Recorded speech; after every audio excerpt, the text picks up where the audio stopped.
Hello student, welcome to NWD. आज हम 4 जुलाई से बनने वाले करंट अफेयर के सारे इंपॉर्टेंट क्वेश्चंस को देखेंगे। तो चलिए हम देखते हैं अपने पहले क्वेश्चन को। जो हमारा पहला क्वेश्चन है वो है, India and Philippines are planning to upgrade their defence partnership, enhance which aspect of security. मतलब क्वेश्चन ये बोलना चाह रहा है कि जो दो कंट्रीज, एक इंडिया है और एक फिलीपींस है, वो प्लान कर रही है अपग्रेड करने के लिए अपने डिफेंस पार्टनरशिप को, बट किस एस्पेक्ट ऑफ सिक्योरिटी में। तो इसका आंसर बहुत सिंपल सा है, वो है मैरीटाइम सिक्योरिटी। एक पिक्चर भी मैंने लगा रखी है, इसको समझेंगे क्यों। तो आपको पता है चाइना के बारे में, ये चाइना है, ठीक है। और ये है साउथ चाइना सी, यहाँ पे है फिलीपींस, ये फिलीपींस की लोकेशन है और ये है इंडिया की लोकेशन। तो आपको पता है कि चाइना जो है वो कहता है कि पूरा साउथ चाइना सी मेरा है, जबकि जो सी रूल्स हैं, ओशियन रूल्स, उसके हिसाब से चाइना का बस इतना पोर्शन होना चाहिए था 200 नॉटिकल माइल्स तक, जो कि एक्सक्लूसिव इकोनॉमिक जोन होता है। मोर ओवर साउथ चाइना सी में फिलीपींस का, मलेशिया, ब्रुनई, वियतनाम, ये सब का भी पार्ट होना चाहिए था, बट चाइना कहता है नहीं, ये पूरा साउथ चाइना सी मेरा है। मोर ओवर अब चाइना ये भी कर रहा है कि वो इंडियन ओशियन में भी अपना इन्फ्लुएंस बढ़ा रहा है, जो कि इंडिया के लिए एक अच्छी बात नहीं है, ठीक है। तो इसको लेके इंडिया और फिलीपींस ने अपने मैरीटाइम पार्टनरशिप को बढ़ाने के की, जो डिफेंस है उसको बढ़ाने की बात की है, ठीक है। तो ये था, तो इस रिस्पेक्ट में ये बहुत ज्यादा इंपॉर्टेंट हो जाता है। हम नेक्स्ट टॉपिक को देखेंगे। जो हमारा नेक्स्ट टॉपिक है वो ये है कि एक स्मार्ट सिटी बनाई गई है, ठीक है, वो भी तुर्कमेनिस्तान में। और कोई उनका जो नेशनल लीडर है, उनके ऑनर में ये स्मार्ट सिटी को बनाया गया है, ठीक है। तो ये क्वेश्चन पूछ रहा है कि स्मार्ट सिटी का नाम क्या है। तो स्मार्ट सिटी का जो नाम है वो है आर्कादाग। आर्कादाग जो है वो किस लीडर के नाम पर बनाया गया है। तो जो लीडर है उनका नाम है गुर बांगुली बेदी मुखामेदेव, ठीक है। ये वहां के लीडर थे और लोग उनको प्यार से बोलते थे हीरो आर्कादोग। ये मतलब तुर्कमेनिस्तान लैंग्वेज में इसका जो मतलब होता है वो होता है प्रोटेक्टर। तो इनको बोलते थे हीरो आर्कादाग। एंड ये कंट्री को इन्होंने रूल किया था बिटवीन 2006 से 2022 तक, ठीक है। तो अब इन्हीं के नाम पे ये आर्कादाग पूरा का पूरा एक स्मार्ट सिटी ही बना दिया गया है।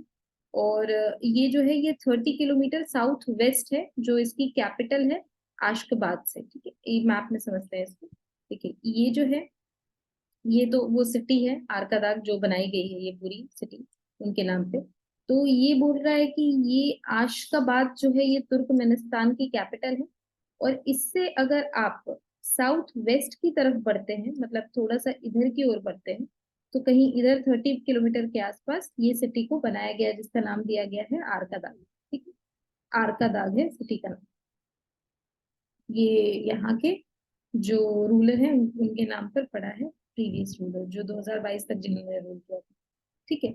अच्छा, इन विच सिटी इंडिया का पहला पुलिस ड्रोन बनाया गया है, लॉन्च किया गया है। बहुत बड़ी बात है, क्योंकि अभी तक जो हम ड्रोन वर्ड यूज कर रहे थे वो नेशनल मतलब एग्रीकल्चर मतलब सेंट्रल गवर्नमेंट क्या कर रहा है, मोर ओवर इंटरनेशनल टर्म्स में यूज कर रहे थे। बट अब एक स्टेट ऑफ इंडिया भी ऐसा है जिसने अपना खुद का पुलिस ड्रोन यूनिट ही बना लिया है। तो इसका आंसर होगा चेन्नई। तो जो ग्रेटर चेन्नई सिटी पुलिस है उसने अपना police drone unit air surveillance के लिए, ताकि हवा में वो चेक कर सके, मतलब क्राइम्स क्रिमिनल एक्टिविटीज का क्विक डिटेक्शन हो सके वास्ट एरियाज में, उसके लिए ये चीज डेवलप कर दिया गया है, ठीक है। ये बहुत बड़ा माइलस्टोन है तमिलनाडु पुलिस के लिए। और ये जो यूनिट है वो पूरा का पूरा 3.6 करोड़ रुपीज का बैठाया गया है, ठीक है। और ये फर्स्ट है ऐसा कुछ हमारे कंट्री में। अच्छा, अभी ड्रोन से रिलेटेड जो भी मतलब टॉपिक हमने कुछ टाइम में पढ़ा है, उससे रिलेटेड मैं टॉपिक बताऊंगी आपको। ये जैसे कि ये लैंसेट ड्रोन या सुसाइड ड्रोन, इसके बारे में हमने पढ़ा था कि जो रशिया यूक्रेन वॉर हो रहा है उसमें यूक्रेन के लिए सरदर्द बना हुआ है ये लैंसेट ड्रोन या सुसाइड ड्रोन।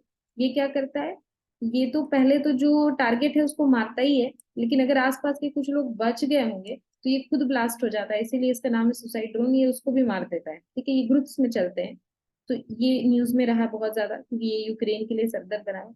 ये है तपस अनमैन्ड एरियल व्हीकल। अच्छा, ये अनमैन्ड एरियल व्हीकल जो है ना, यूएवी, ये नाम ड्रोन के लिए ही यूज होता है, लेकिन जब आर्मी के लिए आप कुछ बनाते हैं, ठीक है, तो उसको ड्रोन ना बोल के हम बोलते हैं अनमैन्ड एरियल व्हीकल, ठीक है। तो ये तपस जो है वो इंडियन नेवी एंड डीआरडीओ, ठीक है, इन दोनों ने मिलके इसको बनाया है, तपस, ठीक है।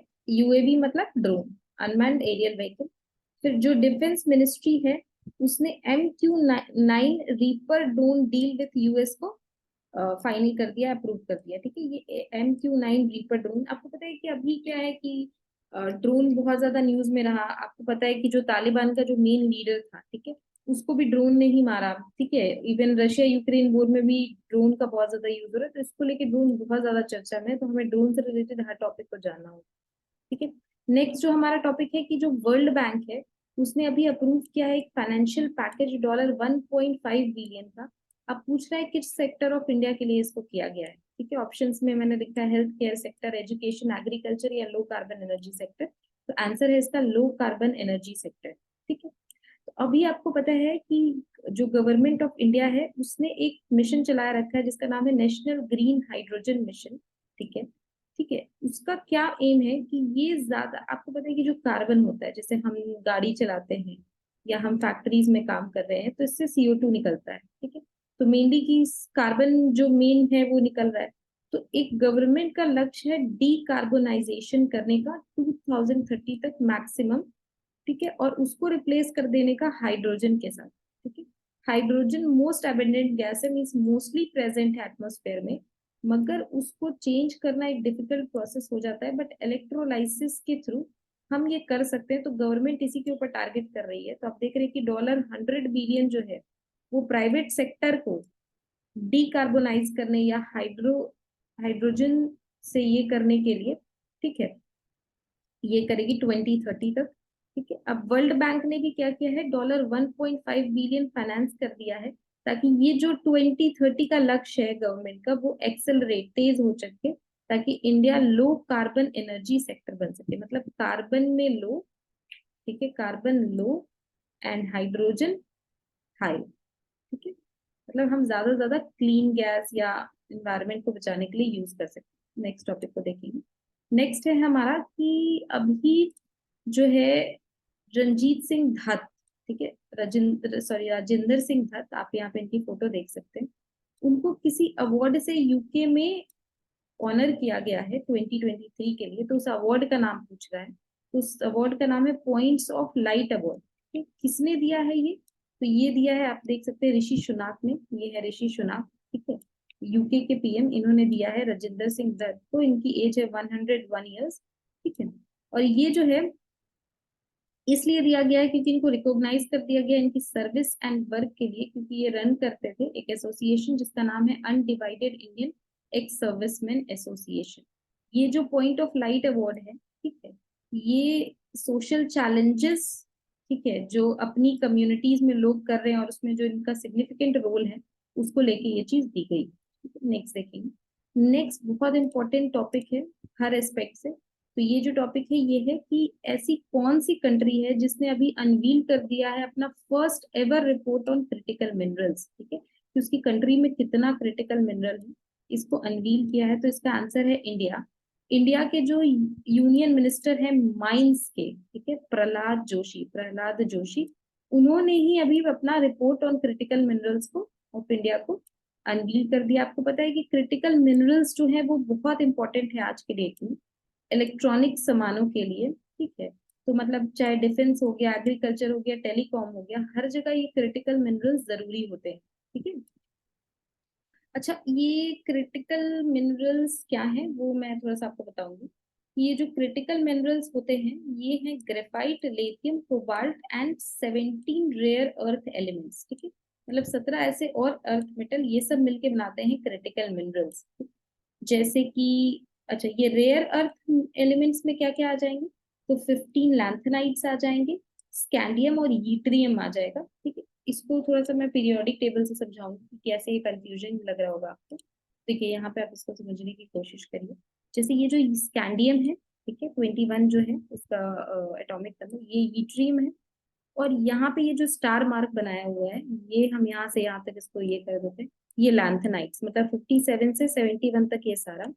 तो ये सब मिलकर बनाता है RER, मतलब rare earth minerals, sorry REM, rare earth minerals, ये लोग बनाते हैं।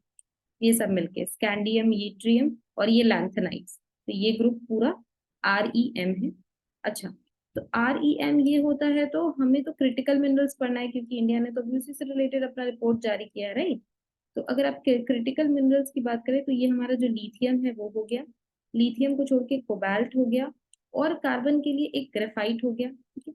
तो जब ये प्लस ये सब मिल जाएगा तो ये सब मिलके हमारा बना देगा क्रिटिकल मिनरल्स। आई होप आपको समझ में आ रहा होगा क्रिटिकल मिनरल्स किसको बोलते हैं। लिथियम का आपको पता है आजकल हर जगह यूज है, चाहे वो इलेक्ट्रॉनिक व्हीकल्स हो, ईवी हो, मोबाइल फोन हो, कुछ भी हो उसमें ये आता है हमारा, ठीक। तो ये था हमारा तो अभी हमारे जो यूनियन मिनिस्टर हैं माइंस के, उन्होंने ही इसे अनवील किया है, ठीक है। ये इसके बारे में ये बोलता है कि मेन इसका जो रीजन है इन मिनरल्स पे ध्यान देने का, वो है नेट जीरो टारगेट को मीट करने का। बेसिकली इंडिया ने जो COP26 में पार्ट लिया था, ठीक है, 2021 में, तो उसने अनाउंसमेंट दिया था कि 2070 तक, 2070 तक इंडिया जो है वो अचीव कर लेगा net zero GHG emission. GHG मतलब ग्रीन हाउस गैस एमिशन, मतलब जो भी कार्बन डाइऑक्साइड, कार्बन मोनोऑक्साइड, ये सब जो एटमॉस्फेयर में रिलीज हो रहे हैं, इसको इंडिया जो है वो 270 तक पूरी तरीके से कंप्लीटली ये कर देगा, इस इमिशन को रोक देगा। मोर ओवर अगर उसके एटमॉस्फेयर में कुछ ग्रीन हाउस गैस बच भी जाते हैं तो इतना फॉरेस्ट लगाएगा, इतनी ट्रीज लगाएगा कि, या फिर जो वाटर बॉडीज है इसके, वो सब ये सब सोख लेंगे इसको, ठीक है, मतलब एब्जॉर्ब कर लेंगे इसको। तो ये ही इंडिया का टारगेट है COP26 में जो इसने दिया, तो उसको लेकर ही अभी जो है हम अपना सारा ध्यान जो है, मैंने पहले भी बताया था कि शिफ्ट कर रहे हैं, चाहे तो हाइड्रोजन गैस की तरफ एनर्जी के लिए, और मिनरल वाइज हम क्रिटिकल मिनरल्स को देख रहे हैं, ठीक है।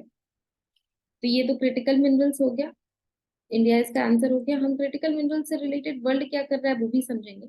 तो वर्ल्ड में अगर आप देखिए तो क्रिटिकल मिनरल्स का जो सबसे बड़ा प्रोड्यूसर्स है वो है Chile, Indonesia, Congo, China, Australia and South Africa, ठीक है। अभी क्या है कि चाइना इसमें सबसे आगे चल रहा है, पूरा वर्ल्ड जो है वो चाइना पे डिपेंडेंट है।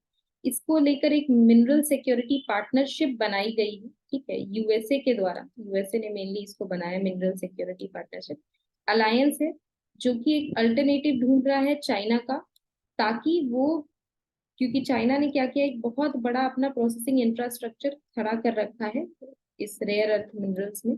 अफ्रीका के बहुत सारे माइंस उसने एक्वायर कर लिए हैं, ठीक है, इस काम के लिए। देखते हैं साउथ अफ्रीका भी इसके माइंस को उसने एक्वायर कर रखा है, तो यही चाइना काम में, तो इसको लेके एक पार्टनरशिप बनाई गई है। और अभी ये न्यूज में इसलिए था मिनरल सिक्योरिटी पार्टनरशिप कि अभी जब हमारे PM गए थे ना यूएस विजिट पे, तो इंडिया को भी इसका मेंबर बना लिया गया है, ठीक है। इससे पहले क्या क्या मेंबर्स थे, USA, Australia, Canada, Finland, France, Germany, Japan, south Korea, UK, European commission. तो अब ये सारी कंट्रीज मिलके इनकी कंट्री में जो भी मतलब क्रिटिकल मिनरल्स हैं उसका रिपोर्ट निकालेंगी, इसलिए इंडिया ने भी निकाला। फिर उसकी कैसे प्रोसेसिंग होगी, किस तरीके से उसका यूजेज होगा, ये इंडिया के इकोनॉमी को बूस्ट करने में बहुत हेल्पफुल रहेगा। नेक्स्ट टॉपिक को देखिए। नेक्स्ट जो हमारा टॉपिक है वो है कि जो CBI है, सेंट्रल ब्यूरो ऑफ इन्वेस्टिगेशन, उनके एक स्पेशल डायरेक्टर को अभी अपॉइंट किया गया है। तो उनका नाम क्या है, ये सिंपल है, इसमें कुछ भी नहीं है, अजय भटनागर है, IPS ऑफिसर थे, तो उन्हीं को इसमें अपॉइंट किया गया है, अजय भटनागर। नाम इंपॉर्टेंट है, सिर्फ एग्जाम में यही पूछा जाएगा, तो आप इसको Ajay Bhatnagar, special director CBI। Next topic हम देखेंगे। नेक्स्ट नेक्स्ट टॉपिक हमारा है कि ऐसा कौन सा स्टेट है इंडिया का जिसने रिसेंटली रीगेन कर लिया है top shot in electronic export, ठीक है। फ्रेंड्स आप जानते होंगे कि इलेक्ट्रिकल, एक सेकेंड रुकिए मैं यहाँ पे लिख देती हूँ कि दो चीज होती है, एक होता है हमारा इलेक्ट्रिकल, ठीक है, इलेक्ट्रिकल होता है, और एक हमारा होता है इलेक्ट्रॉनिक्स, ठीक है, इलेक्ट्रॉनिक्स। तो ये दो अलग अलग चीज होती है, ठीक है। इलेक्ट्रिकल होता है मतलब एक कंडक्टर जैसी चीज, मतलब जिसमें बहुत ही हैवी इलेक्ट्रिसिटी पास कर रही है, ठीक है, बड़ी बड़ी ऐसी चीजें, मोटर्स हो गया, या जो भी हम इलेक्ट्रॉनिक मतलब इलेक्ट्रिकल डिवाइस आसपास देखते हैं जिसमें बहुत ज्यादा हीटर्स हो गए, ये सब में इलेक्ट्रिकल डिवाइस उसको माना जाता है। इलेक्ट्रॉनिक मतलब जिसमें बहुत ही कम, मतलब semi conductor type kind of thing, जैसे आपका मोबाइल फोन हो गया, ठीक है। तो इसको बोलते हैं इलेक्ट्रॉनिक। तो अब इलेक्ट्रॉनिक का बहुत यूज हो रहा है आज के डेट में हर चीज में, आपका चार्जर, आपका लैपटॉप, आपका मोबाइल फोन, ठीक है। तो अब पूछ रहा है कि इंडिया का ऐसा कौन सा स्टेट है जो टॉप किया है, जिसने इलेक्ट्रॉनिक एक्सपोर्ट में, मतलब सामान यहाँ से बाहर भेजा है, बनाकर मैन्युफैक्चर करके।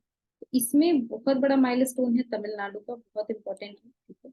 वो इंडिया का लीडर एक्सपोर्टिंग बन गया है किसमें, फॉर ईयर 2023, ठीक है। और इससे पहले कौन था, इससे पहले यूपी था फॉर ईयर 2022। आई होप आपको ये लेक्चर पसंद आया हो।